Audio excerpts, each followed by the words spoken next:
Hello बच्चों, नमस्कार, good morning. क्या हाल है सभी के? उम्मीद करता हूँ अच्छे होंगे, बेहतर होंगे। तो रफ्तार 2.0 बैच की आज हमारी 5वीं क्लास है। नंबर सिस्टम हम लोग पढ़ रहे हैं। लगभग 8 से 9 क्लास इस चैप्टर में होती हैं बेसिकली, जिसमें हमारे 4-5 छोटे छोटे चैप्टर्स होते हैं जो नंबर सिस्टम संख्या पद्धति के अंदर आते हैं। लाइक यूनिट डिजिट हम लोग कर चुके हैं। उसके बाद अब हम जो बढ़ने वाले हैं बच्चे, वो क्लासिफिकेशन ऑफ नंबर्स हम कर चुके हैं। संख्याओं का वर्गीकरण, इकाई अंक कर चुके हैं।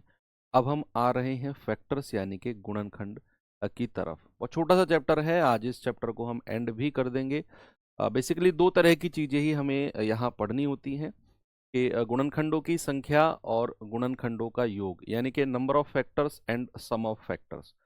तो मतलब यहाँ पर क्वेश्चन से ज़्यादा, इस चैप्टर की अगर मैं बताऊं तो क्वेश्चन से ज़्यादा आपको कॉन्सेप्ट आना बहुत ज़रूरी है। कॉन्सेप्ट आया तो फिर सवाल कुछ भी आ जाए आप कर जाओगे। इसके बाद वाला जो चैप्टर है वो है हमारा नंबर ऑफ जीरोज यानी कि शून्य की संख्या। के बाद जो चैप्टर है हमारा रूल्स ऑफ डिविजिबिलिटी, विभाज्यता के नियम, वो इम्पोर्टेंट चैप्टर है। और सबसे लास्ट फिर है हमारा रिमाइंडर थ्योरम। तो लगभग अगर मैं आपसे कहूँ तो 10 क्लास हमारी नंबर सिस्टम में जाएंगी।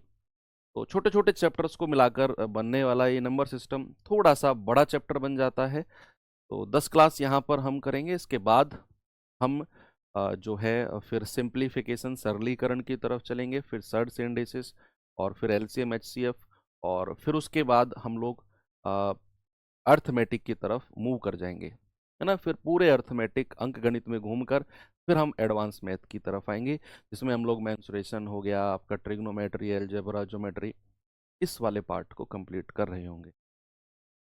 तो चलिए, गुड मॉर्निंग, गुड मॉर्निंग, करें भाई शुरू। तो आज का हमारा जो टॉपिक है बच्चे, फैक्टर्स यानी कि गुणनखंड। टॉपिक डालता हूं मैं, फैक्टर्स, फैक्टर्स, ठीक है भाई,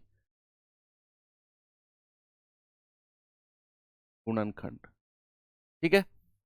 अब दो पार्ट्स में इसको डिवाइड किया जाता है गुणनखंड को, यानी कि फैक्टर्स को दो पार्ट में डिवाइड किया जाता है। एक तो डिवाइड किया जाता है नंबर ऑफ फैक्टर्स।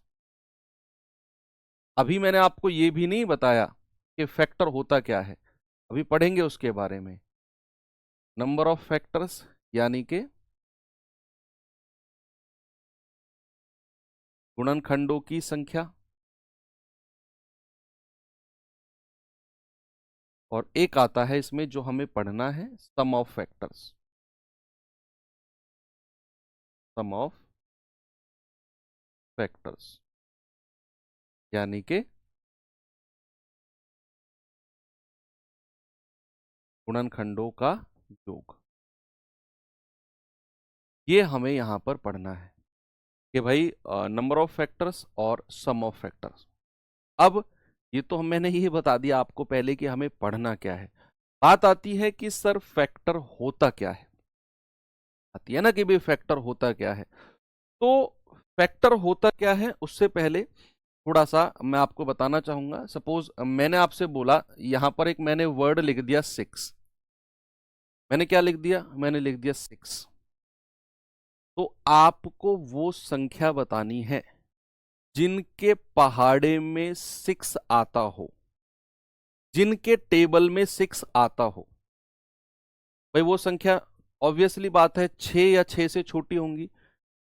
मैंने क्या बोला? वो संख्या जिनके पहाड़े, पहाड़े जानते हो ना, टेबल, जिनके टेबल में 6 आता हो। तो सबसे पहले मैं किसी भी संख्या के फैक्टर्स की बात करता हूं ना, सबसे पहले तो भाई 1, एक, यानी कि 1 एक ऐसी संख्या है जिसके पहाड़े में हर संख्या आती है। तो आप कहेंगे कि अगर मैं बात कर रहा हूं 1 की, तो बच्चे 1 जो होता है ना, ये यूनिवर्सल फैक्टर होता है। क्या होता है? Universal factor. यूनिवर्सल फैक्टर का मतलब है कि हर किसी संख्या का एक गुणनखंड, हर किसी संख्या का एक फैक्टर 1 जरूर होगा। आप दुनिया की कोई भी नेचुरल नंबर, प्राकृतिक संख्या मुझे बताओ, कोई भी प्राकृतिक संख्या का नाम लो और आप पूछो क्या सर इसका फैक्टर 1 होगा, मैं कहूंगा हाँ, किसी भी प्राकृतिक संख्या का एक फैक्टर 1 जरूर होगा। 1 से मैंने शुरुआत करी, 1 के बाद में आ जाओ 2। क्या 2 के पहाड़े में 6 आता है? क्या 2 के पहाड़े में 6 आता है? 2 एकम 2, 2 दूनी 4, 2 तिया 6। हाँ सर 6 आता है, तो 2 लिख दो। फिर आ जाओ 3 पे। क्या 3 के पहाड़े में 6 आता है? 3 एकम 3, 3 दूनी 6। हाँ सर बिल्कुल आता है। फिर आ जाओ 4 पे। क्या 4 के पहाड़े में 6 आता है? 4 एकम 4, 4 दूनी 8। नहीं सर। 5 पे आ जाओ, 5 एकम 5, 5 दूनी 10। नहीं सर, 5 के पहाड़े में भी नहीं आता। फिर 6 पे आ जाओ, क्योंकि मैं 6 की ही बात कर रहा हूं, तो 6 एकम 6। हाँ बिल्कुल आता है सर। तो ये कहानी आपके सामने है, ये कहानी आपके सामने है कि मैंने कोई संख्या लिखी 6 और मैंने आपसे बोला कि वो संख्या जो 6 के पहाड़े, जिनके टेबल में 6 आता है, वो सभी संख्या, वो सभी संख्या क्या है? वो सभी संख्या फैक्टर्स ऑफ 6 हैं। फैक्टर्स ऑफ 6, या फिर मैं कहूं 6 के गुणनखंड।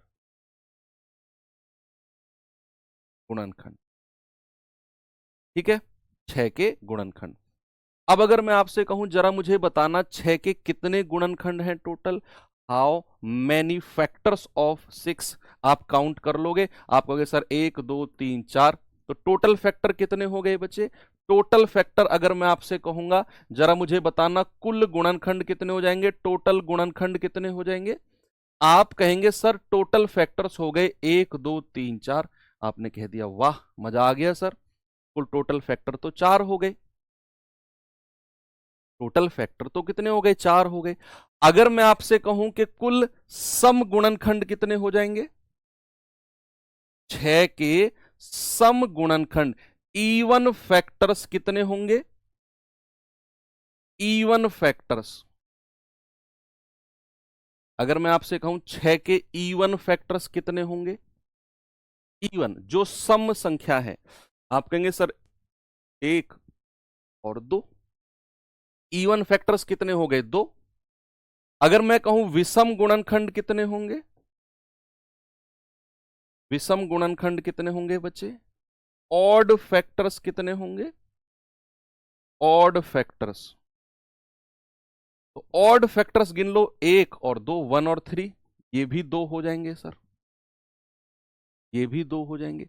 तो जब भी हम नंबर ऑफ फैक्टर्स निकालेंगे ना, तो बेसिकली ये 3 चीज ही आपसे पूछी जाएंगी। देखो मैंने आपको यहां लिखवाया कि फैक्टर्स को 2 हिस्सों में बांटा गया, गुणनखंडों की संख्या और गुणनखंडों का योग। जब भी हम गुणनखंडों की संख्या पूछेंगे ना, या सवाल आपसे गुणनखंडों की संख्या पूछेगा, तो बच्चे याद रखना आपसे ये 3 सवाल ही बेसिकली आपसे पूछे जाएंगे कि टोटल गुणनखंड कितने हैं, सम कितने हैं और विषम कितने हैं। सम कितने हैं और विषम कितने हैं। अब क्या, चलो एक एग्जांपल और देता हूं। मैंने यहां पर लिखा 8। जल्दी से मुझे वो संख्या बताओ जिनके पहाड़े में 8 आता हो।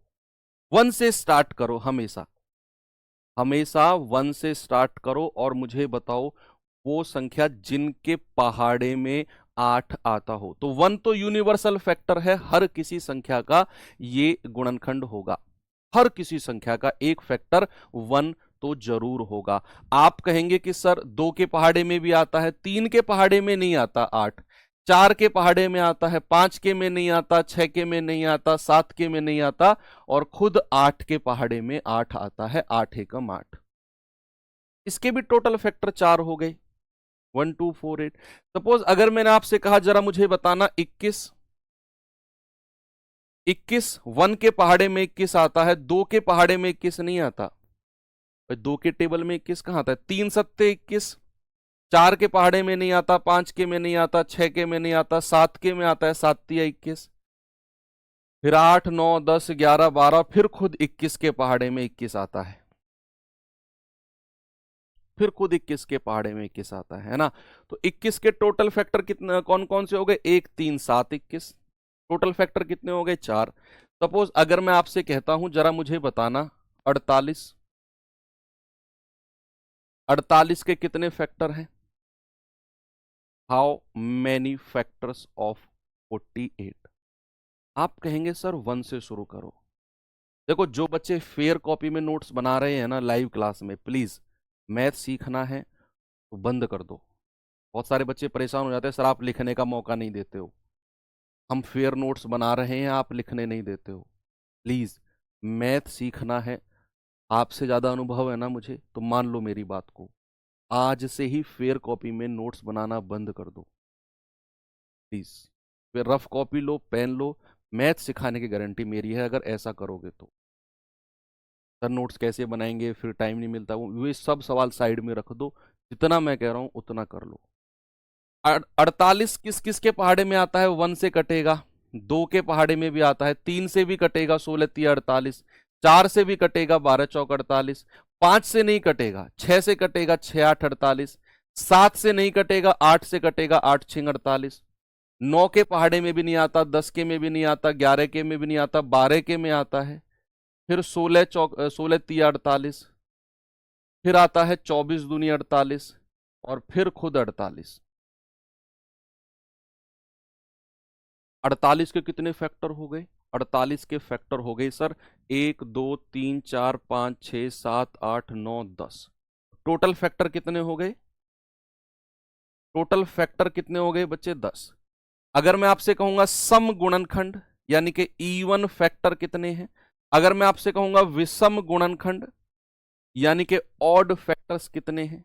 बताओ, ऑड, इवन और ऑड बता दो मुझे। टोटल तो मैंने कह दिया 10, मैं कहता हूं इवन फैक्टर कितने हैं? इवन। तो आप कहेंगे कि सर एक इवन फैक्टर की बात हो रही है, इवन की, तो 1 2 3 4 5 6 7 और 8। इवन फैक्टर कितने हैं? 8। बच्चा अगर मैं आपसे कहूं ऑड फैक्टर कितने हैं? 1 और 2। ऑड फैक्टर कितने हैं? 2। दिमाग में बात आएगी क्या सर 48 तो बहुत छोटी संख्या है, अगर बड़ी संख्या पूछ लेगा तो क्या हम इस तरीके से संख्या निकालेंगे, इस तरीके से फैक्टर निकालेंगे ना? अभी तो तरीका शुरू होगा, अभी तो कहानी शुरू होगी, अभी तो मैं आपको जस्ट ये बता रहा हूं कि फैक्टर होता क्या है। फैक्टर होता क्या है अभी तो हम ये पढ़ रहे हैं। बात आएगी, नहीं जीरो फैक्टर नहीं होता किसी का भी, जीरो किसी का भी फैक्टर नहीं होता बच्चे। अब बात आएगी कि सर इस तरीके से नहीं निकाल सकते, बड़ी संख्या आ गई, मान लो 100 200 400 1000 1200 2000 2500 6000 ऐसी आ गई, तो क्या इस तरीके से हमारा तो पूरा दिन निकल जाएगा? तो फिर किस तरीके से जाएं? फिर हम जाते हैं अपने बाबा आदम के जमाने के जो तरीका था, उस तरीके की हम हेल्प लेते हैं। कैसे जरा देखिए। भाई सपोज मैंने यहां पे लिख दिया 12। आप क्या करो, जब आप छठी 7वीं 8वीं क्लास में थे तो एक एलसीएम निकालने का तरीका था। एलसीएम निकालने का तरीका हर स्कूल में हर बच्चे को पढ़ाया जाता है कि भैया यहां पर आप एक लाइन खींचो, ऐसे खींच दो। खींच दिया आपने। अब आदम के जमाने, जब आप अब से 400 साल पहले आप स्कूल में पढ़ते थे ना, आप तब ये तरीका सिखाया जाता था कि यहां पर 12 को ऐसे करो और 2 से स्टार्ट करो। अगर ये 12 2 से कटता है तो 2 से स्टार्ट करो, सबसे छोटी संख्या 2 से शुरू करो।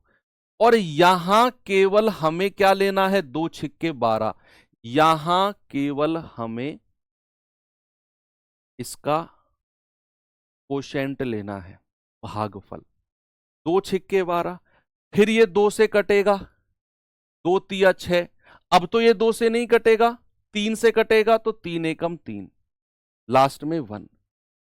जब तक लास्ट में 1 नहीं आता हम चीजों को काटते रहते हैं। स्टार्टिंग 2 से करते हैं। मान लो अगर ऐसी कोई संख्या आई 2 से नहीं कटती है, सपोज मैंने कहा 15, अब ये 2 से तो नहीं कटती, तो 3 से तो कटती है ना, 3 से शुरू कर दो, 3 पंजे 15, फिर ये 5 से कटेगा, 5 एकम 5। इस तरीके से। अब जैसे ही आपने 12 को इस तरीके से लिखा, तो मैं इसको क्या ऐसे लिख सकता हूं भाई, 2 गुणा 2 गुणा 3, यानी कि 12 को मैं क्या लिख सकता हूं, 12 को मैं लिख सकता हूं 2 गुणा 2 गुणा 3, लिखा आपने। और 2 गुणा 2 को आप क्या लिख सकते हो, 2 की पावर 2 गुणा 3 की पावर 1, ऐसे लिख सकते हैं हम, ऐसे लिख सकते हैं हम। यस। अब जैसे ही आपने 12 को लिखा 2 गुणा 2 गुणा 3, और 2 गुणा 2 को आपने लिख दिया 2 की पावर 2, और 3 को लिख दिया 3 की पावर 1, सारा काम यहीं पर खत्म हो गया। अब हमें जो 3 सवाल ढूंढने हैं, देखो अब जो तरीका है ना वो आपको याद रखना है, फैक्टर्स निकालने का तरीका आपको याद रखना है। अगर मैं आपसे कहूंगा बच्चे टोटल फैक्टर्स, कुल गुणनखंड, टोटल फैक्टर्स कुल गुणनखंड अगर मुझे चाहिए, एक तरफ मैं आपसे पूछूंगा सम गुणनखंड इवन फैक्टर्स, सम गुणनखंड, और तीसरी जगह मैं आपसे पूछूंगा बच्चा विषम गुणनखंड ऑड फैक्टर्स, ऑड फैक्टर्स। ये 3 चीज ही आपसे पूछी जाएंगी, कुल गुणनखंड, सम गुणनखंड और विषम गुणनखंड।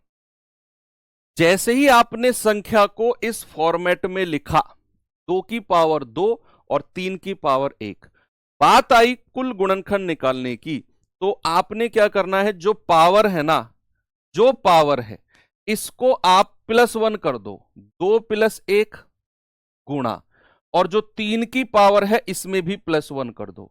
यानी कि आपने क्या करना है, पावर्स में +1 करके मल्टीप्लाई कर देना है, पावर्स में +1 करके मल्टीप्लाई कर देना है।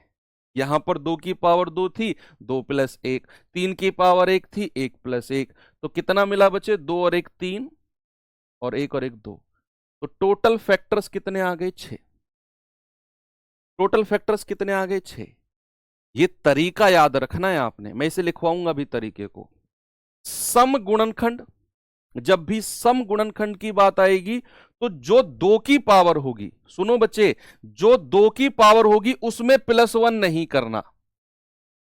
जब भी मैं सम गुणनखंड यानी कि इवन फैक्टर निकाल रहा हूंगा तो 2 की पावर में +1 नहीं करना है, बाकी सब में +1 कर दो। जैसे 3 की पावर है, इसमें 1 + 1 कर दो, ये हो जाएगा 2 गुणा 2, दैट इज 4। शुरू में थोड़ा सा अजीब लग सकता है, बहुत सारे सवाल प्रैक्टिस करेंगे तो क्लियर हो जाएंगी चीजें। मैंने आपसे क्या बोला, मैंने आपसे बोला कि जब भी हम सम गुणनखंड निकाल रहे होंगे तो 2 की पावर में +1 नहीं करना है, बाकी में +1 कर दो। तो यहां पर 2 को ऐसे ही रहने दो, 1 में 1 + 1, ये हो गया 2 गुणा 2 4। और जब भी हम इवन फैक्टर, जब भी हम इवन फैक्टर निकाल रहे हो, सॉरी विषम गुणनखंड ऑड फैक्टर निकाल रहे होंगे, तो याद रखना विषम वर्ड जहां भी मैं लूंगा, जहां भी मैंने विषम वर्ड लिया, नाम ऑड मैंने वर्ड का यूज किया, वहां आपके दिमाग में एक चीज आनी चाहिए, 2 से दुश्मनी। अगर मैं कहूंगा विषम तो दिमाग में साइड बाय साइड एक वर्ड उठना चाहिए, 2 से दुश्मनी। चाहे मैं विषम गुणनखंडों की संख्या पूछूं, चाहे मैं विषम गुणनखंडों का योग पूछूं, आपके दिमाग में एक ही बात बैक टू बैक आनी चाहिए, 2 से दुश्मनी। यानी कि अगर मैं विषम गुणनखंड कह रहा हूं ना, तो 2 से दुश्मनी, यानी कि 2 से लिख भी लो आप, 2 से दुश्मनी। 2 से दुश्मनी का मतलब है कि 2 को लेना ही नहीं है, हमें 2 की पावर को लेना ही नहीं है, जो भी 2 के अलावा पावर है उसमें +1 कर दो, ये हो जाएगा 2। बस इतना आपने करना है। अभी पहला एग्जाम्पल है, अभी मैं और भी एग्जाम्पल आपको कराऊंगा। तो भाई अगर मैंने 12 बोला तो 12 के टोटल फैक्टर कितने हैं, 6। सम गुणनखंड कितने हैं, 4। विषम गुणनखंड कितने हैं, 2। देखो 4 और 2 मिलाकर टोटल 6 बन गया ना।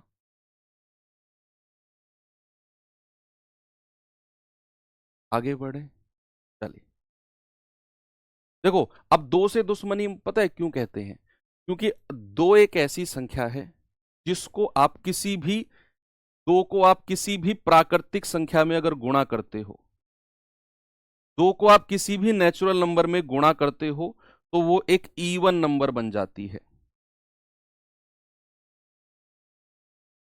दो एक ऐसी संख्या है, किसी भी प्राकृतिक संख्या किसी भी नेचुरल नंबर में गुणा करोगे तो वो एक सम संख्या बन जाएगी। लेकिन हमें तो चाहिए विषम गुणनखंड जो दो से ना कटे। अगर मुझे विषम गुणनखंड चाहिए तो फिर मुझे दो को लेना ही नहीं है, दो से दुश्मनी करनी है, क्योंकि अगर मैंने दो को ले लिया तो फिर मुझे विषम गुणनखंड नहीं मिलेंगे। इसीलिए विषम गुणनखंड निकालते समय हमें दो से परहेज करना होता है, दो को नहीं लेना होता है। यही रीजन है कि हम विषम गुणनखंड के समय दो को दुश्मन मानकर चलते हैं। ठीक है, ओके। चलो एक एग्जाम्पल और देता हूं बच्चे आपको। सपोज मैंने आपसे बोला 48, चलो 48 को ही ले लेते हैं। मैंने कहा 48, 48 को ऐसे 2 3 5, यानी कि आपने क्या करना है, प्राइम फैक्टराइजेशन करना है, अभाज्य गुणनखंड करने हैं इसके, प्राइम फैक्टराइजेशन। प्राइम फैक्टराइजेशन मतलब वही तरीका जो बाबा आदम वाला है, उसको प्राइम फैक्टराइजेशन बोलते हैं। भाई 48 यहां लिखा, मैंने 2 से शुरुआत करी, 2 दूनी 4, 2 चौके 8, फिर 2 से शुरुआत करी, 2 एकम 2, 2 दूनी 4, फिर 2 से शुरुआत करी, 2 छिक्के 12, फिर 2 से शुरुआत करी, 2 तिया 6। अब 2 से तो नहीं कटेगा तो 3 से कर दिया, 3 एकम 3। ऐसा करना सबको आता है, किसी को कोई प्रॉब्लम यहां पर नहीं है। अब यहां पर 48 को मैंने क्या लिखा, मैंने लिखा 2 गुणा 2 गुणा 2 गुणा 2 गुणा 3, यानी कि 2 को कितनी बार मल्टीप्लाई किया गया है बच्चे, 2 को मल्टीप्लाई किया गया है 4 बार, और 3 को कितनी बार मल्टीप्लाई किया गया है, 3 को मल्टीप्लाई किया गया है 1 बार। मतलब मैंने 48 को लिखा 2 की पावर 4 गुणा 3 की पावर 1। अब हमें वो 3 आंसर मुझे आप लोगों से चाहिए। मुझे जल्दी से बता दो कि इसके टोटल फैक्टर्स कितने होंगे, कुल गुणनखंड कितने होंगे, इसके सम गुणनखंड यानी कि इवन फैक्टर्स कितने होंगे, और इसके विषम गुणनखंड यानी कि ऑड फैक्टर्स कितने होंगे, बता दो। तीनों क्वेश्चन के आंसर मुझे आप ही लोगों से चाहिए।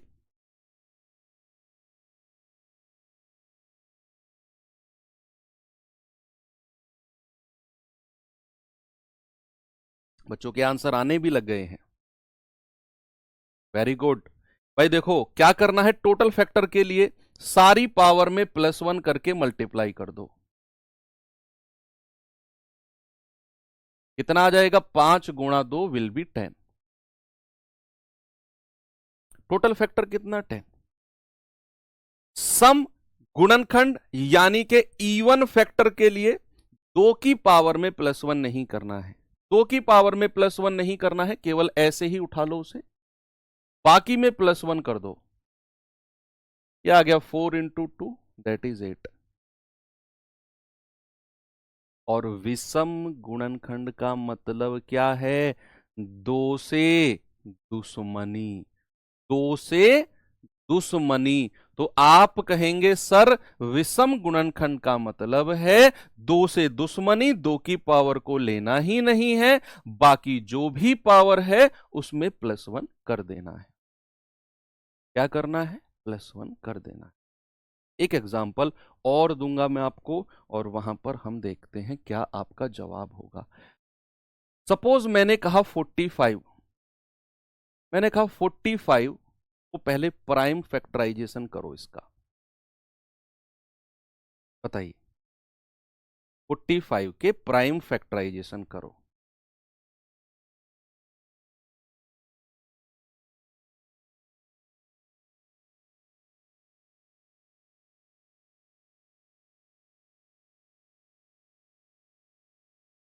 कैसे करेंगे, 45, देखो मैंने यहां पर लिखा 45। बच्चे देखो 2 से तो कटेगा नहीं है, भाई 2 से थोड़ी कटेगा 45, 3 से शुरुआत होगी, 3 से काटेंगे, 3 एकम 3, 3 पंजे 15, फिर 3 से काटेंगे, 3 पंजे 15, फिर 5 से काटेंगे, 5 एकम 5, यानी कि 45 को मैं लिख सकता हूं, 3 को 2 बार लिखा गया है तो 3 की पावर 2 गुणा 5 की पावर 1, इस तरीके से मैंने लिखा। अब तीनों सवालों के जवाब कि भाई कुल गुणनखंड कितने हैं, सम गुणनखंड कितने हैं, इवन फैक्टर्स, और विषम गुणनखंड कितने हैं, ऑड फैक्टर्स।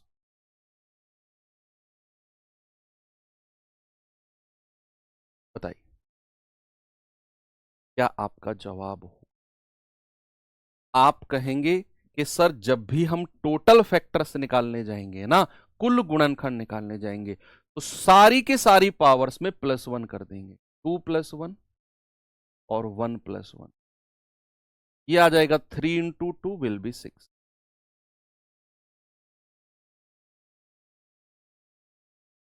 और जब हम सम गुणनखंड निकालने जाएंगे तो मैंने आपसे बोला सम गुणनखंड, अभी थोड़ी देर पहले मैंने आपको बताया कि अगर दो को किसी भी प्राकृतिक संख्या में आपने मल्टीप्लाई कर दिया, किसी भी प्राकृतिक संख्या में आपने मल्टीप्लाई कर दिया, तो हमें एक सम संख्या मिल जाती है। क्या मिल जाती है बच्चे, हमें एक इवन नंबर मिल जाता है। इसका मतलब है कि अगर मुझे कोई सम संख्या चाहिए तो उसमें 2 की मल्टीप्लाई होना बहुत जरूरी है, उसमें 2 की मल्टीप्लाई होना बहुत जरूरी है। लेकिन यहां तो मुझे कहीं 2 दिख ही नहीं रहा भाई, यहां तो मुझे कहीं 2 दिख रहा, आपको दिख रहा है कहीं 2? नहीं दिख रहा। और अगर यहां पर 2 दिख ही नहीं रहा तो सम गुणनखंड हो जाएंगे 0, इवन फैक्टर्स हो जाएंगे 0। भाई इवन फैक्टर बनने के लिए ना, सम गुणनखंड बनने के लिए 2 की पावर होना बहुत जरूरी है, क्योंकि जब 2 होगा तभी तो वो संख्या में मल्टीप्लाई होकर हमें एक सम संख्या देगा। और जब 2 है ये ही नहीं, जब 2 है ही नहीं तो फिर सम गुणनखंड बनेंगे ही नहीं, सम गुणनखंड बनेंगे ही नहीं। आप 45 के गुणनखंड ऐसे करके देख लो भाई, 1 के पहाड़े में 45 आता है, 2 के में नहीं आता, 3 के में आता है, 5 के में आता है, 9 के में आता है, 15 के में आता है, और खुद 45 के में आता है। 6 फैक्टर हो गए ना, टोटल काउंट कर लो, 1 2 3 4 5 6, और यहां भी हमने 6 लिखा है। क्या जितने भी फैक्टर मैंने यहां पर 45 के लिखे, कहीं भी आपको कोई ऐसी संख्या दिखी जो 2 से कटने वाली हो? देख लो आप, क्या 2 से कटने वाली संख्या आपको कहीं 45 के फैक्टर्स में दिखी? नहीं। 1 3 5 9 15 45 2 से कटने वाली है ही नहीं। क्यों?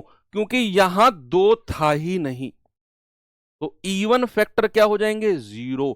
और ऑड फैक्टर के लिए, विषम गुणनखंड के लिए 2 से दुश्मनी, और 2 तो है ही नहीं तो बाकी में +1 कर दो, 2+1 और 1+1, यानी कि 3 × 2 विल बी 6। जितने भी फैक्टर होंगे सारे के सारे विषम हो जाएंगे।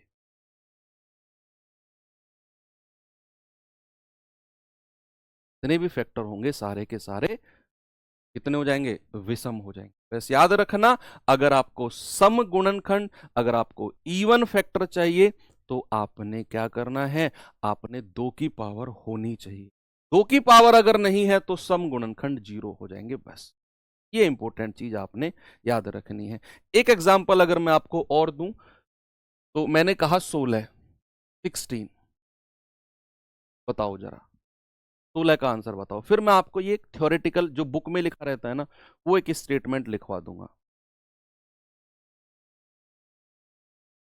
भाई 16 को मैं कैसे कह सकता हूं? 2 अट्ठे 16, 2 चौके 8, फिर 2 से जाएगा 2 दूनी 4, फिर 2 से जाएगा 2 एकम 2, यानी कि बच्चा इसको मैं कह सकता हूं 2 की पावर 4। क्या कहूंगा? इसको कहूंगा मैं 2 की पावर 4।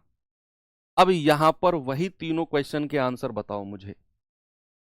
कुल गुणनखंड, टोटल फैक्टर्स, सम गुणनखंड इवन फैक्टर्स और विषम गुणनखंड यानी कि ऑड फैक्टर्स।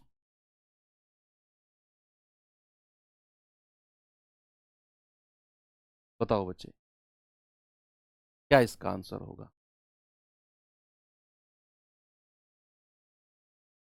कैसे करेंगे भाई? कुल गुणनखंड के लिए तो पावर में +1 कर दो। अब चूंकि यहां तो 2 की ही पावर है 4, तो 4 + 1 दैट इज 5।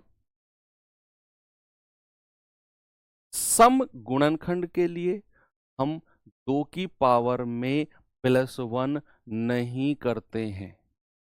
2 की जितनी भी पावर है उसको एज इट इज रहने देंगे। 2 की जितनी भी पावर है उसको एज इट इज रहने देंगे। और विषम गुणनखंड के लिए टोटल में से सम घटा दो, 5 में से 4 गया 1, विषम गुणनखंड 1 हो जाएगा, क्योंकि यहां 2 के अलावा कोई और संख्या नहीं है। अब कुछ बच्चे कह रहे हैं सर विषम गुणनखंडों की संख्या 0 होगी। कभी नहीं हो सकती। सम गुणनखंडों की संख्या 0 हो सकती है, सम गुणनखंडों की संख्या 0 हो सकती है, विषम गुणनखंडों की संख्या 0 नहीं हो सकती। आप लिखो इस बात को स्टार बनाकर, विषम गुणनखंडों की संख्या 0 नहीं हो सकती है। की संख्या न्यूनतम मिनिमम न्यूनतम 1 होगी। मिनिमम मिनिमम 1 होगी, 0 हो ही नहीं सकती है। कोई बता सकता है इसका रीजन क्यों? क्यों ऐसा मैंने लिखा कि number of odd factors minimum 1 होगा? क्यों मैंने ऐसा लिखा? कोई बता सकता है मुझे? भाई यहां 2 की ही पावर थी, 2 के अलावा कोई और था ही नहीं, 3 5 कुछ भी नहीं था। तो टोटल फैक्टर के लिए 4 + 1 पावर में 1 जोड़ दिया 5। सम गुणनखंड के लिए मैंने बोला कि 2 की पावर में हम 1 ऐड नहीं करेंगे, तो जो पावर है एज इट इज लिख दी। विषम गुणनखंड आप कहेंगे सर 2 के अलावा कोई संख्या है ही नहीं तो 0 होना चाहिए। मैं कहूंगा नहीं, 1 होगी। यस, बहुत अच्छी बात है। मैंने आपको शुरुआत में एक बात बताई थी कि बच्चे किसी भी संख्या का यूनिवर्सल फैक्टर जो होगा वो 1 होगा। आप कोई भी संख्या की बात कर लो, 1 उसका फैक्टर जरूर होगा। और एक क्या है? एक क्या है? एक विषम संख्या है, एक ऑड नंबर ही तो है भाई, एक ऑड नंबर ही तो है एक, कि नहीं है? विषम संख्या है। तो विषम गुणनखंडों की संख्या 0 जिंदगी में हो ही नहीं सकती है, क्योंकि हर संख्या का एक फैक्टर 1 तो जरूर होता है। इसीलिए यहां पर मैंने बोला कि ऑड फैक्टर आपके कितने हो जाएंगे? 1 हो जाएगा। ऑड फैक्टर, क्योंकि एक सब में आता है और एक एक ऑड नंबर होता है, इसीलिए ऑड फैक्टर की न्यूनतम संख्या क्या होगी? 1 होगी। यूनिवर्सल फैक्टर जो 1 होता है वो विषम गुणनखंडों की संख्या को 0 नहीं होने देगा। अब आपको नंबर ऑफ फैक्टर्स आ गए। अब मैं एक यूनिवर्सल चीज लिखता हूं। मैंने लिखा a की पावर p, b की पावर q, c की पावर r। कुछ इस तरीके से मैंने लिखा, जहां पर या where where A B C are prime numbers. Prime numbers ABC क्या है? अभाज्य संख्याएं हैं, अभाज्य संख्याएं हैं। मैंने बोला ए की पावर पी, बी की पावर क्यू, सी की पावर आर, जहां पर ए बी सी क्या है? A B C prime number, अभाज्य संख्याएं हैं। तो आपके 3 हमने जो सीखे हैं उनको मैं यहां पर लिख देता हूं कि टोटल फैक्टर्स, कुल गुणनखंड। इंग्लिश वाले बच्चे क्या लिखेंगे? Total factors. सम गुणनखंड इवन फैक्टर्स, सम गुणनखंड। और विषम गुणनखंड यानी कि ऑड फैक्टर्स।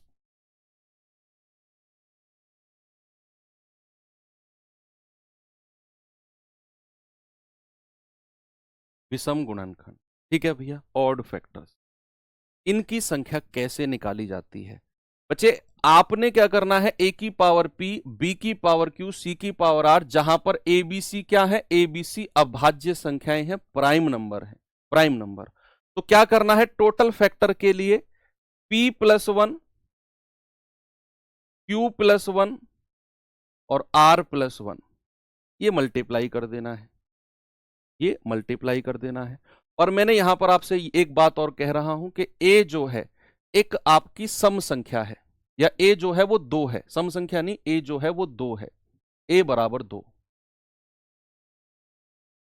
a बराबर दो मैंने लिख दिया अपनी तरफ से, a बराबर दो है, a बराबर दो ये फिक्स हो गया। बाकी b और c अभाज्य संख्या हो सकती हैं, 3 5 7 कुछ भी। तो सम गुणनखंडों के लिए मैंने कहा a की पावर p है, एज इट इज रहने दो, बाकी में प्लस वन कर दो, q प्लस वन और r प्लस वन। क्योंकि जब भी हम इवन फैक्टर निकाल रहे होते हैं, सम गुणनखंड निकाल रहे होते हैं, तो दो की पावर को हम प्लस वन नहीं करते हैं। और मैंने कह दिया a बराबर दो है, तो p को हम एज इट इज p रखेंगे, बाकी में q प्लस वन और r प्लस वन। फिर हम विषम गुणनखंड के लिए क्या करते हैं, दो से दुश्मनी, दो से दुश्मनी, यानी कि दो की पावर को लेते ही नहीं है, जो भी पावर बची है वो q प्लस वन और r प्लस वन, ये आपके विषम गुणनखंड। ये एक मतलब स्टेटमेंट है जो जनरलाइज आपको बुक में देखने को मिलता है, यहां पर लास्ट में लिखवा दिया। तो बच्चा आपको पी क्यू आर क्या है, पी क्यू आर पावर्स है, पावर जो हमने अभी पढ़े, जैसे हमने यहां पर पढ़े, ये जो दो है वन है, ये यही पावर्स को मैंने पी क्यू आर से रिप्लेस किया है बच्चा, पी क्यू आर से इनको ही मैंने रिप्लेस किया है। ओके, तो ये एक यूनिवर्सल चीज आ गई। अब हमने टोटल फैक्टर्स निकालने सीखे। अब हम सीखें, देखो हमने जो शुरू में लिखा था मैंने कि भाई नंबर ऑफ फैक्टर्स निकालने हमने सीख लिए हैं। अब जो बचा हुआ पार्ट है सम ऑफ फैक्टर्स, थोड़ा सा इसके बारे में सीखते हैं। नंबर ऑफ फैक्टर्स निकालने आ गए, सम ऑफ फैक्टर्स निकालना बहुत आसान है, बहुत आसान। नंबर ऑफ फैक्टर्स निकालने सीख गए, सम ऑफ फैक्टर्स अब सीखते हैं। टॉपिक है हमारा सम ऑफ फैक्टर्स, गुणनखंडों का योग।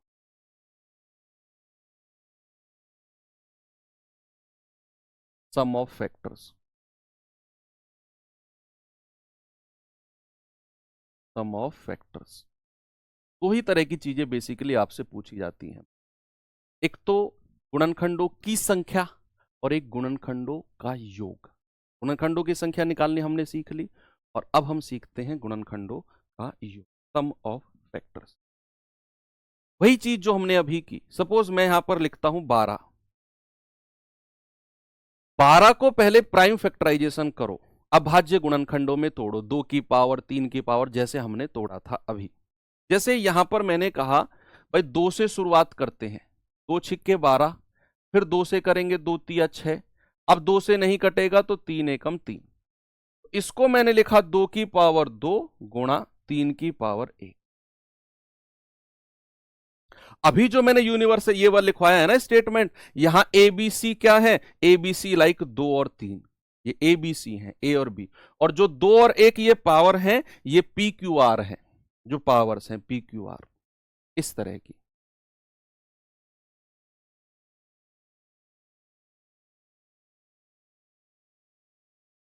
सह अभाज्य संख्याओं के बारे में पढ़ेंगे जब एलसीएम एचसीएफ पढ़ेंगे बच्चे, वहां पढ़ेंगे सह अभाज्य के बारे में, को प्राइम के बारे में।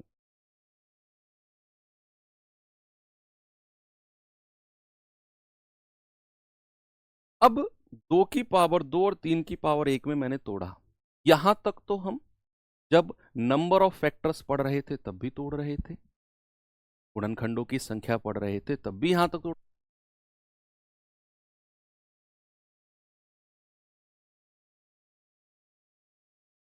तो यहां के बाद क्या खेल होगा, अब यहां के बाद हम योग निकाल रहे हैं। देखो अब इसका भी स्टेप आप सीखना, इसका भी स्टेप सीखना आप, कि हम कुल गुणनखंडों का योग, कुल गुणनखंडों का योग का योग, sum, sum of all factors या total factors, sum of total factors, कुल गुणनखंडों का योग। अब हम योग की तरफ बढ़ रहे हैं, योग की तरफ। तो कुल गुणनखंडों का योग कैसे निकालेंगे बच्चे? अब स्टेप देखना। यहां 2 की पावर 2 है ना, थोड़ा सा यहां पर मेहनत करनी पड़ती है। 2 की पावर 2 है ना, तो 2 की पावर 0 से स्टार्ट करो। 2 की पावर 0, क्या हो गया? क्या करना है? 2 की पावर 0 प्लस 2 की पावर 1 प्लस 2 की पावर 2।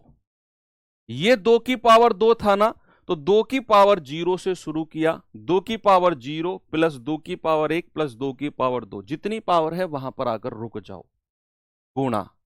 ये 3 की पावर 1 है ना, तो 3 की पावर 0 से शुरू करो। 3 की पावर 0 प्लस 3 की पावर 1, ये सॉल्व कर लो। ये कुल गुणनखंडों का योग आपके सामने है। ठीक है बच्चा? तो किसी भी संख्या की पावर, एनी नंबर, और उसकी पावर अगर मैं 0 करता हूं तो हमें क्या मिलता है? 1। हमें ऑलवेज क्या मिलता है? 1। किसी भी संख्या की पावर अगर आप 0 करते हो तो बच्चे हमें क्या मिलता है? 1 मिलता है। तो ये कितना हो जाएगा? 1 प्लस 2 की पावर 1 2 प्लस 2 की पावर 2 4, 3 की पावर 0 1 प्लस 3 की पावर 1 3, 4 2 6 और 1 7, गुणा 3 और 1 4, कितना आ गया बच्चा? 28। तो कुल गुणनखंडों का योग कितना मिल गया? 28। ये तो सम ऑफ ऑल फैक्टर्स हो गया। 2 की पावर 2 था, तो 2 की पावर 0 से शुरू किया। 2 की पावर 0 प्लस 2 की पावर 1 प्लस 2 की पावर 2 पे जाके रुक गए। 3 की पावर 1 था, 3 की पावर 0 प्लस 3 की पावर 1 पर जाकर रुक गए। सॉल्व किया, आ गया। सेकंड क्वेश्चन है बच्चे आपका, सेकंड क्वेश्चन है सम गुणनखंडों का योग, सम गुणनखंडों का योग, का योग, sum of even factors, sum of even factors. कोई बताएगा मुझे कि सम गुणनखंडों का योग यानी कि सम ऑफ इवन फैक्टर्स कैसे निकालेंगे? जब भी हम सम ऑफ इवन फैक्टर्स निकालेंगे ना, तो 2 की पावर 0 को नहीं लेंगे। बस ये लिख लो स्टार बनाकर, 2 की पावर 0 को नहीं लेना है।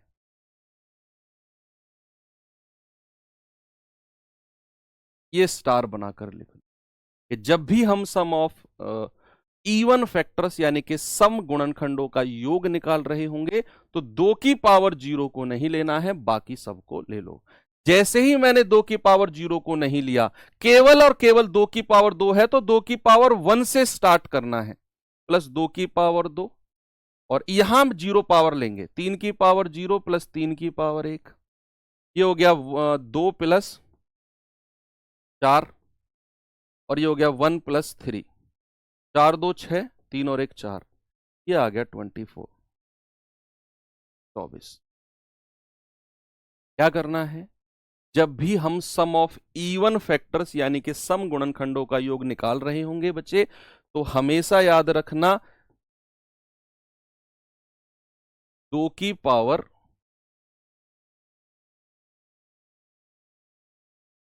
0 को नहीं लेना है, बाकी सब कुछ करना है। जो हमारा टोटल फैक्टर्स में था उसमें से 2 की पावर 0 को हटा दो, बाकी सब 2 की पावर 1 2 की पावर 2 3 की पावर 0 3 की पावर 1, सॉल्व किया, आंसर आ गया।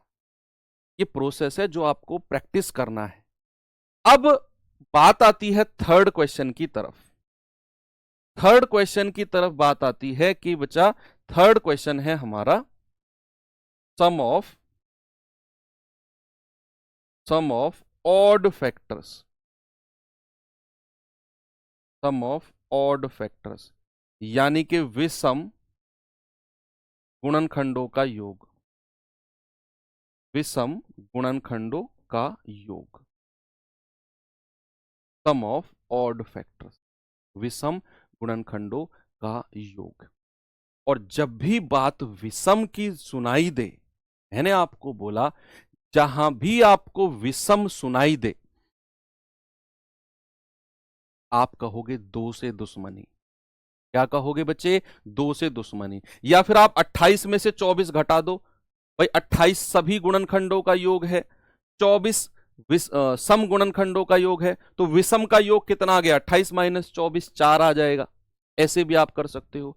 या फिर आप कहोगे विषम का मतलब सर आपने बोल दिया कि दो से दुश्मनी है, दो से दुश्मनी है, दो से दुश्मनी है, दो को लेना ही नहीं है। तो यहां पर हमें क्या करना है? दो की पावर को लेना ही नहीं, तो जो भी है वो दो को हटाने के बाद ही है। तो 3 की पावर 0 प्लस 3 की पावर 1, तो 1 प्लस 3, 1 प्लस 3 विल बी 4। कितना हो जाएगा? 4। Okay, yes. तो ये चीजें हमारी गुणनखंडों का योग हो जाएगी। कि हमने 12 एग्जाम्पल लिया, 2 की पावर 2 गुणा 3 की power 1। Sum of all factors, कुल गुणनखंडों का योग में मैंने क्या बोला? 2 की पावर 0 प्लस 2 की पावर 1 प्लस 2 की पावर 2 गुणा 3 की पावर 0 प्लस 3 की पावर 1। सॉल्व किया, 28 आ गया। सम गुणनखंडों का योग, सम ऑफ इवन फैक्टर्स के लिए 2 की पावर 0 को नहीं लेना है, तो 2 की पावर 2 है तो 1 से स्टार्ट करो, 1 और 2। 3 की पावर 1 है तो 3 की पावर 0 प्लस 3 की पावर 1। सॉल्व किया, हमें मिल गया 24। सम ऑफ ऑड फैक्टर्स, विषम गुणनखंडों का योग की बात करेंगे तो दो से दुश्मनी है, दो को लेना ही नहीं है। 3 की पावर 1 था, 3 की पावर 0 प्लस 3 की पावर 1 विल बी 4। पूरा चैप्टर यही है, पूरा चैप्टर यही है। हाँ, थोड़ा सा मतलब मैं ये कहूंगा कि अब चीजें इतनी आपके एग्जाम में पूछी भी नहीं जाती हैं इस चैप्टर से, बहुत कम पूछी गई हैं, फिर भी हम देखेंगे। ठीक है भाई, चलिए इस सवाल को करिए जल्दी से, जल्दी से बताएंगे बच्चे इसका आंसर।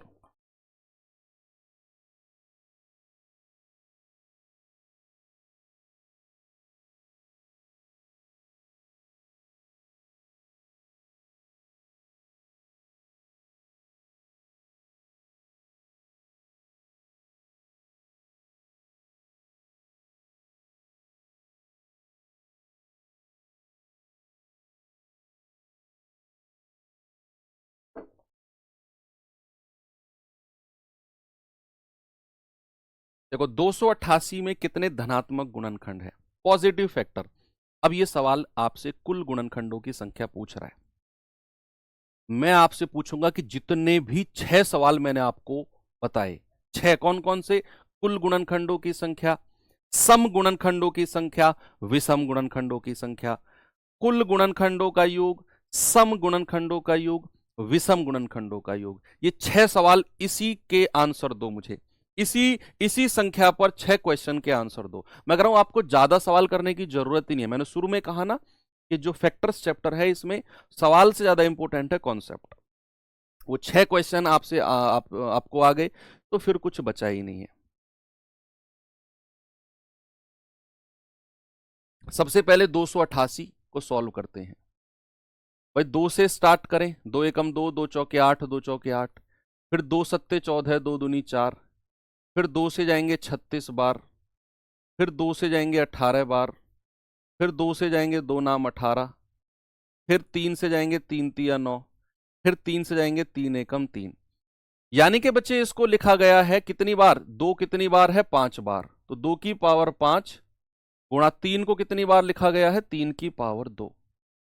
ये लिखा गया है 2 की पावर 5 गुणा 3 की पावर 2, लिख दिया आपने। अब आप मुझे बताओ टोटल फैक्टर्स, टोटल फैक्टर्स यानी कि कुल गुणनखंड कितने होंगे? आप कहेंगे सर पावर में +1 करके मल्टीप्लाई कर दो, 2 + 1 कितना हो जाएगा? 6 गुणा 3 18। अगर मैं कहूंगा इवन फैक्टर्स, इवन फैक्टर्स, और फिर मैं कहूंगा ऑड फैक्टर्स यानी कि सम गुणनखंड और विषम गुणनखंड, बताओ आपका जवाब क्या होगा? सम गुणनखंड इवन फैक्टर्स जब भी हम निकाल रहे होंगे, देखो इस सवाल का आंसर तो आपका आ गया 18, ये तो आंसर जो उसने पूछा वो तो हमने निकाल दिया 18, लेकिन अभी हम प्रैक्टिस कर रहे हैं। तो मैंने आपसे बोला कि इवन फैक्टर के लिए बच्चे 2 की पावर में +1 नहीं करेंगे, 2 की पावर 5 एज इट इज लिख दो, बाकी में +1 कर दो। कितना आ जाएगा? 5 × 3 विल बी 15। ऑड फैक्टर्स के लिए 18 में से 15 घटा दो, 18 - 15 3। या फिर ऑड फैक्टर के लिए 2 से दुश्मनी, 2 की पावर को लेंगे ही नहीं, जो भी 3 की पावर है उसमें +1 कर दो, 3 आ जाएगा। ये तो फैक्टर्स की संख्या निकाल दी। अब योग भी पढ़ लो भाई, जब हमने ये कर ही लिया तो गुणनखंडों का योग भी पढ़ लेते हैं, सम ऑफ फैक्टर्स भी पढ़ लेते हैं। तो कुल गुणनखंडों का योग बता दो जल्दी से मुझे, सम ऑफ ऑल फैक्टर्स। फिर मुझे बताओ सम गुणनखंडों का योग, सम ऑफ इवन फैक्टर्स। विषम गुणनखंडों का योग, सम ऑफ ऑड फैक्टर्स।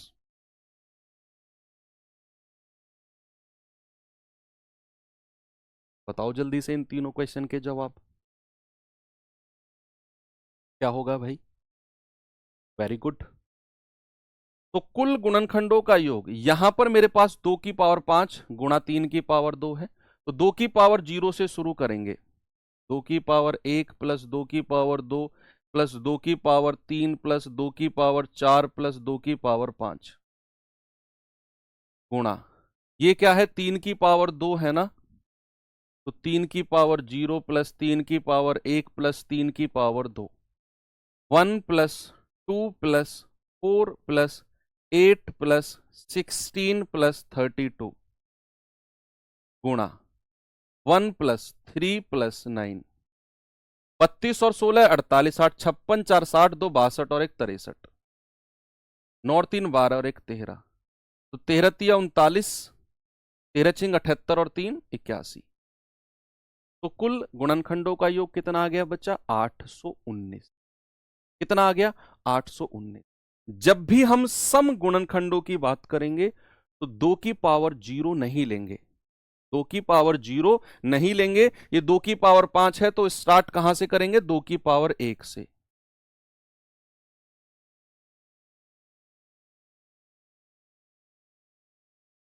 तीन की पावर 0 प्लस 3 की पावर 1 प्लस 3 की पावर 2। देखो हमने 2 की पावर 0 को नहीं लिया ना, तो ये हटा दो, 63 में से 1 हटा दो, 62 बनेगा। भाई जब मैंने 1 को लिया है तो ये सबका योग कितना बना? 63। तो मैंने 1 को नहीं लेना, 2 की पावर 0 को नहीं लेना, तो ये सब सॉल्व करके कितना आएगा? 62। और ये तो एज इट इज 13 ही आएगा। तो 13 दूनी 26, 2 13 छिंग 78 और 2 80, 806। और विषम गुणनखंडों का योग 2 से दुश्मनी, क्या बोला मैंने? 2 से दुश्मनी, 3 की पावर 2 है तो 3 की पावर 0 प्लस 3 की पावर 1 प्लस 3 की पावर 2, ये आ जाएगा आपका 13। मैंने एक ही सवाल में आपको 6 सवाल करा दिए, एक ही सवाल में पूछा था उसने टोटल फैक्टर्स 18, हमारा जवाब था। मैंने सम गुणनखंड, विषम गुणनखंड, कुल का योग, सम का योग, विषम का योग, ये सारे सवाल हमने कर दिए। एक प्रैक्टिस हो गई हमारी, है ना बच्चा? क्या हो गई? प्रैक्टिस हो गई हमारी। एक सवाल और देता हूं, आपके आरआरबी एनटीपीसी में आया हुआ सवाल है, जरा देखना, इसको करेंगे।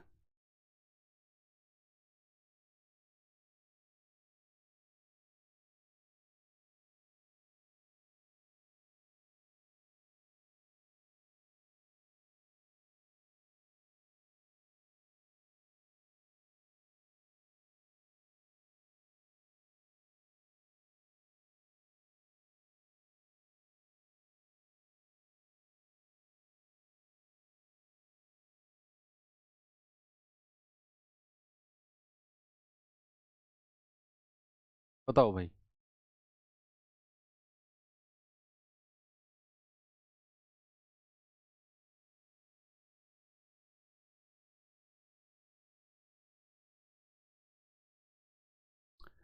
पहले तो 122288 के कितने गुणनखंड है? आरआरबी एनटीपीसी 2021 में पूछा गया है। पहले तो इसके प्राइम फैक्टराइजेशन थोड़ा सा बड़ा होगा, लेकिन चलो करते हैं भाई। 12288, 2 से शुरू करते हैं। 2 छिक्के 12, 2 एकम 2, 2 चौके 8, 2 चौके 8, 2 तिया 6, 2 पंजे 10, 2 सत्ते 14, 2 दूनी 4। फिर 2 से जाएंगे, 2 एकम 2, 2 सत्ते 14, 2 अट्ठे 16, 2 छिक्के 12, 2 अट्ठे 16, 2 नाम 18, 2 तिया 6। सही क्या है क्या हमने? 2 छिक्के 12, 2 एकम 2, 2 चौके 8, 2 चौके 8, 2 एकम 2, 2 सत्ते 14, 2 अट्ठे 16, 2 छिक्के 12, 2 अट्ठे 16, 2 नाम 18, 2 तिया।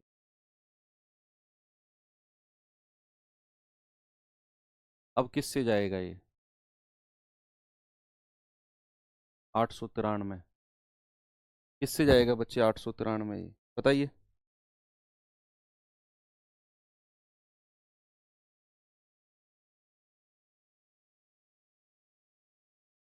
अच्छा, यहां पर हमने कुछ गड़बड़ किया है, सॉरी। 2 तिया 6, 0, 2 सत्ते 14, 2 दूनी 4। हाँ, यहाँ पर गड़बड़। 15 36, फिर 2 से जाएंगे, 2 सत्ते 14, 1, 2 छिक्के 12, 2 अट्ठे 16। फिर 2 से जाएंगे, 2 तिया 6, 1, 2 अट्ठे 16, 2 चौके 8। फिर 2 से जाएंगे 19 2, फिर 2 से जाएंगे 2 अट्ठे 16, 2 नाम 18, 2 छिक्के 12। फिर 2 से जाएंगे, 2 चौके 8, 2 अट्ठे 16, 2 दूनी 4, 2 चौके 8। फिर 2 से जाएंगे 12, फिर 2 से जाएंगे 6, फिर 2 से जाएंगे 3, और अब 3 से जाएंगे 1। तो 2 की कितनी पावर है? 1 2 3 4 5 6 7 8 9 10 11 12। तो 2 की पावर 12 गुणा 3 की पावर 1। 2 की पावर 12 गुणा 3 की पावर 1। तो टोटल फैक्टर्स पूछा है आपसे। टोटल फैक्टर्स कितने हो जाएंगे बच्चे? 12 प्लस 1 गुणा 1 प्लस 1। पावर्स में +1 करके मल्टीप्लाई कर दिया, will be 26। Option number D मेरा बिल्कुल करेक्ट है। ठीक है। हाँ, सम और विषम आप खुद निकाल लेना। ठीक है, मैं आपको एक सवाल और देता हूं, जरा ये सवाल का जवाब बताओ।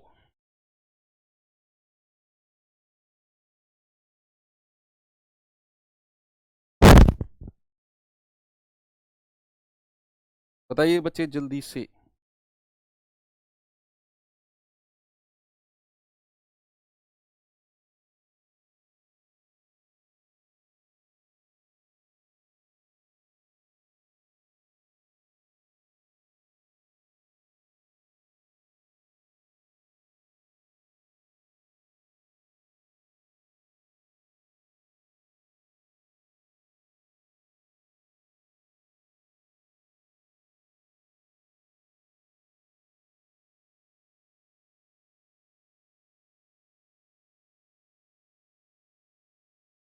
बताइए भाई, 1000 के गुणनखंडों की संख्या 1 और 1000 को छोड़कर, 1 और 1000 यानी कि 2 फैक्टर माइनस करने हैं हमें। तो सबसे पहले 1000 को प्राइम फैक्टराइजेशन में तोड़ते हैं।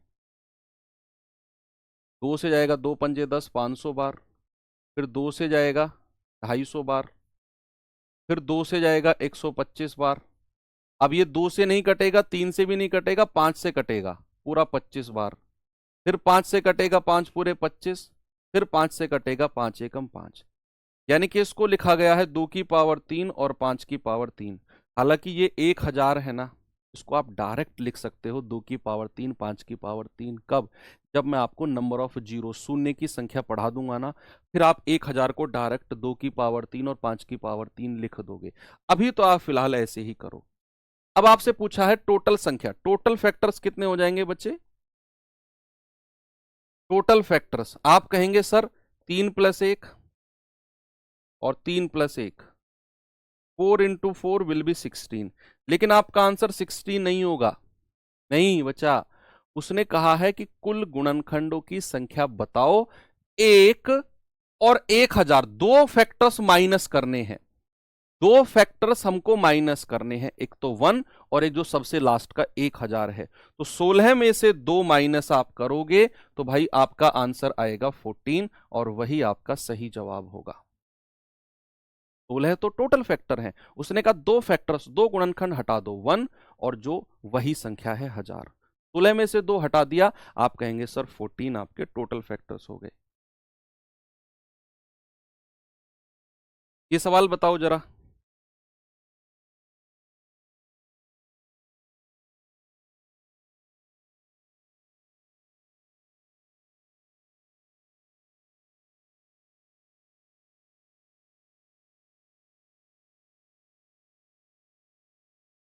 भाई 2 की पावर 7, 3 की पावर 4, 5 की पावर 3 और 7 कितने गुणनखंड सम है।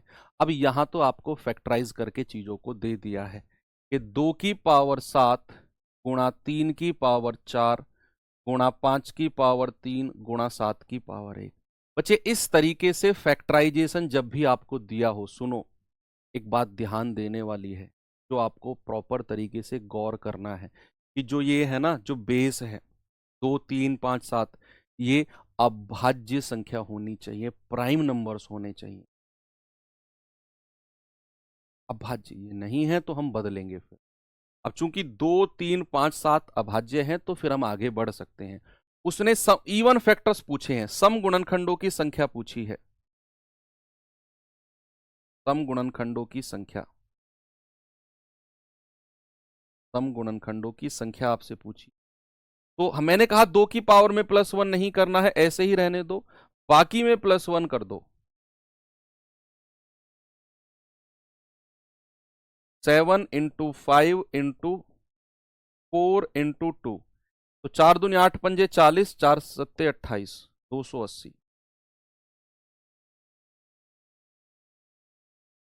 कितना हो गया? 280। अब आपको मैं कुछ चीज और देता हूं, जैसे मैंने आपसे बोला कि 2 की पावर नहीं, मैंने बोला 4 की पावर 2 गुणा 6 की पावर 3 गुणा 10 की पावर 2। मैंने कहा टोटल फैक्टर्स बताओ क्या होंगे। टोटल, यहां थोड़ी सी मेहनत आपको करनी पड़ेगी। मैंने आपको लिखवाया था कि भाई ये जो संख्या है ना 4, 6, 10, ये अभाज्य होनी चाहिए, प्राइम होनी चाहिए, लेकिन ये तो प्राइम संख्या है ही नहीं। तो आप यहां सीधा पावर में +1 +1 +1 करके मल्टीप्लाई करना शुरू मत कर देना। यहां पहले अभाज्य संख्या बनानी पड़ेंगी, प्राइम नंबर्स बच्चे बनाने पड़ेंगे यहां पर। तो कैसे बनाएंगे प्राइम नंबर्स? देखिए कैसे हम अभाज्य संख्या इनको बनाएंगे। भाई ये 4 है, 4 को क्या मैं ऐसे लिख सकता हूं 2 की पावर 2 और उसकी पावर 2 है। अब ये 6 है, 6 को अभाज्य संख्याओं में तोड़ो तो इसको मैं लिख सकता हूं 2 गुणा 3 और उसकी पावर 3। भाई 2 तिया 6 होता है, 6 को मैंने 2 गुणा 3 लिख दिया। ऐसे ही 10 को भी अभाज्य संख्या में तोड़ो तो आप कहेंगे 2 पंजे 10, ये तोड़ दिया जी, उसकी पावर 2। इतना काम आपको करना पड़ेगा। यस। फिर उसके बाद क्या करना है बच्चे, आपको सर्ड सिंडेसिस घातांक करनी में मैं ये चीज सिखाऊंगा कि अगर a की पावर m और उसकी पावर n अगर है तो ये बीच में ब्रैकेट है तो ये पावर आपस में मल्टीप्लाई हो जाती हैं। एक रूल तो यहां ये वाला लगेगा कि 2 की पावर मल्टीप्लाई होके 4 बना देगा। दूसरा रूल कौन सा लगना है कि अगर a गुणा b उसकी पावर m है तो ये पावर अलग अलग लग जाती हैं, a की पावर m गुणा b की पावर m, इस तरीके से। दूसरा रूल ये लगेगा कि भाई 2 गुणा 3 की पावर 3 है तो 2 की पावर 3 गुणा 3 की पावर 3, 2 की पावर 2 गुणा 5 की पावर 2। और अब तीसरा रूल जो लगेगा, तो तीसरा रूल लगेगा बच्चे यहां पे कि a की पावर m गुणा a की पावर n, यानी कि ये संख्या बराबर है, एक जैसी है तो पावर आपस में प्लस हो जाती है, m प्लस n। ये तीसरा रूल यहां पर अब लगेगा।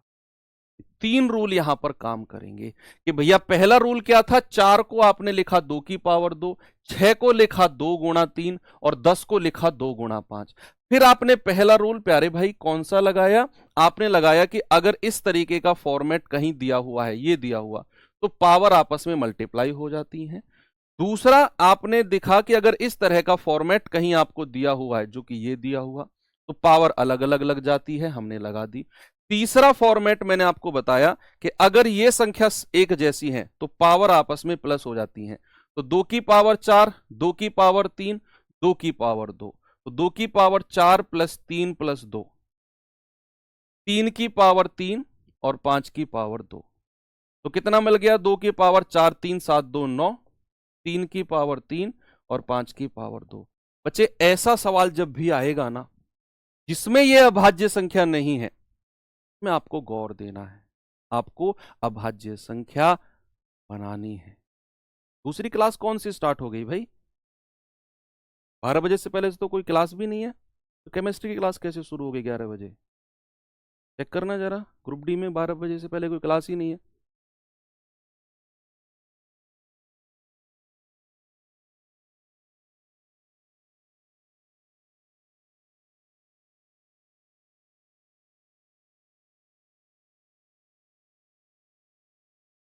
केमिस्ट्री की किस में है, पहले वाले रफ्तार बैच में केमिस्ट्री कैसे चल गई उसमें? पहले वाला रफ्तार बैच खत्म नहीं हुआ था क्या अभी?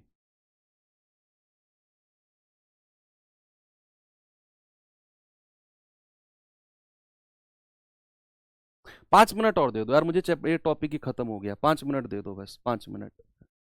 तो यहां पर टोटल फैक्टर्स क्या हो जाएंगे भाई, टोटल फैक्टर्स, टोटल फैक्टर होंगे, ये आपने अभाज्य संख्या में बदल दिया, तो सारी पावर में +1 कर दो, 3 + 1 और 2 + 1, तो हो जाएगा 10 गुणा 4 गुणा 3, 4 तिया 12 धाम 120। आंसर कितना आ गया, 120। बहुत सिंपल है, बहुत सिंपल। ठीक है बच्चे, चलो एक लास्ट टॉपिक मैं आपको और बताऊंगा, ये और देख लो बस अब आप, अभाज्य गुणनखंडों की संख्या, अभाज्य गुणनखंडों की संख्या,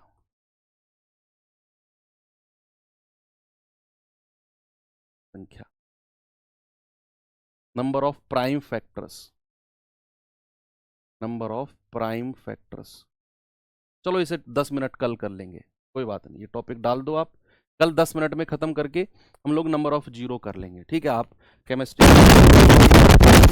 टॉपिक भी हम कल ही एंड कर देंगे। तो मिलते हैं कल के सेशन में, थैंक यू, बाय बाय।